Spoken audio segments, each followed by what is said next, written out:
This question reminds me a lot of the old SAT. We've got algebra, but we've got this weird situation where we have 3 variables in these equations. That's a lot, right? How often do you have 3 variables in school? X, Y, and N? So that's strange to me, but it also cues me to kind of use one of my favorite strategies, arithmetize, which basically means, look, if there's a lot of variables, we want to avoid algebra. It's very confusing and very conceptual, so it's much better if we have real numbers. Now they're asking for the value of n, meaning that n must be some specific number. But x and y don't seem to be kind of part of this, right? They kind of float throughout the question, but they never tell us to find them, and they never tell us that maybe there is a value, so maybe we can make them up.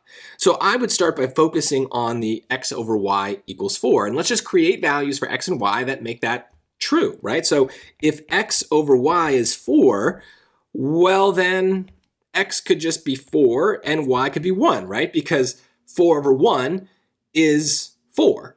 So that's just the simplest thing. There's other combinations that you could pick as long as it creates a valid situation, right? Like 8 over 2 or 20 over 5, you're gonna be good, but keep it simple.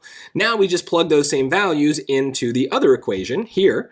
So 24, we said x was 4. We don't know n, but we know that y is 1. So now we have a new thing to solve.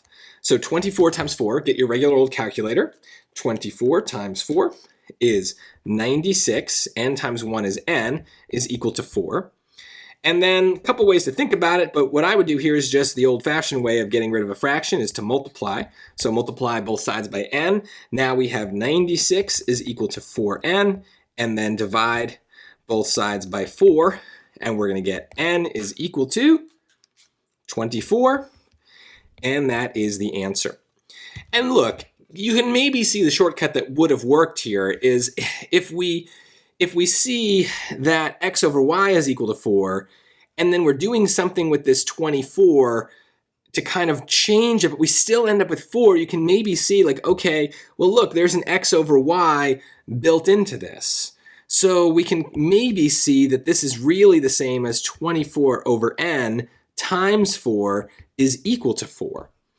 Then you're like, okay, well, the only way to multiply something by 4 to get 4 is if the something is 1, right? 4 times 1 would be 4. So I need to have an n that makes this 1. So 24 over 24 is 1. But like, to me, I don't know, like that's kind of obvious in certain ways because it's just using basic ideas about fractions to kind of move the question along. But it still feels conceptual and abstract, and it almost feels like maybe I'm walking into a trap. So it doesn't take much longer to just use this arithmetized strategy and kind of see it work, right? Having numbers lets our brain actually do math instead of just this other way that's just like kind of thinking about math. I don't like thinking about math. I like doing math, right? That way I can see if what my thoughts are, if my hunches are correct, because the math just works itself out. So arithmetize is a very powerful strategy because it lets us come out of this realm of conceptual thinking and bring it back down to the kind of math we learned when we were like 10 years old, right? Addition, subtraction, multiplication, division. Let's prove our answers as much as possible so we don't get caught losing points for bad reasons, falling for traps, Carol's mistakes, things like that.